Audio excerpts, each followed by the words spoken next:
La commission socio-culturelle n'était pas la seule à auditionner un membre du gouvernement. Celle des infrastructures a, elle, reçu le vice-premier ministre, ministre des Infrastructures et Travaux publics, Willy Ngopos, a répondu aux préoccupations des élus du peuple au sujet des routes d'intérêt national et provincial, de la rétrocession des fonds FONER et sur la gestion des catastrophes survenues à Kinshasa, capitale de la RDC.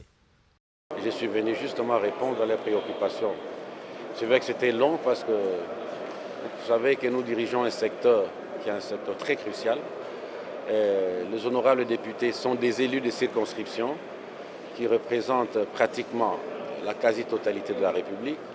Et les problèmes des routes, des infrastructures, c'est un problème qui touche tout le monde. Donc, hormis les travails pour la République, mais vous comprendrez aussi qu'ils avaient les grands soucis de pouvoir rendre auprès de leurs électeurs, en réalité qui est la population congolaise mise ensemble, ils devaient rendre les comptes.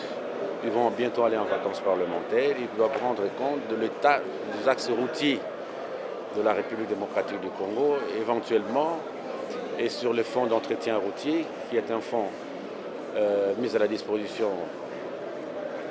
d'un autre ministère, justement pour pouvoir, tant soit peu, entretenir les routes de la République. Voilà, nous avons abordé toutes ces questions. C'était long, nous attendons la sentence du Parlement. Je crois que nous avons essayé de répondre dans la quasi-totalité de leurs préoccupations. L'Assemblée nationale, évidemment, qui a dans ces sections des commissions par moment, et justement, je pense que la raison première n'est pas d'être seulement les policiers du gouvernement. Déjà qu'ils sont l'organe qui alloue le crédit au sein du ministère, c'est pour ça qu'ils sont l'organe compétent de l'autorité budgétaire. Et il est normal qu'ils puissent évaluer d'abord l'utilisation du crédit alloué dans vos ministères respectifs, éventuellement de voir, dans le cadre de l'accompagnement, dans quel domaine, quelle est la difficulté que vous pouvez avoir par rapport à un texte ou par rapport au crédit.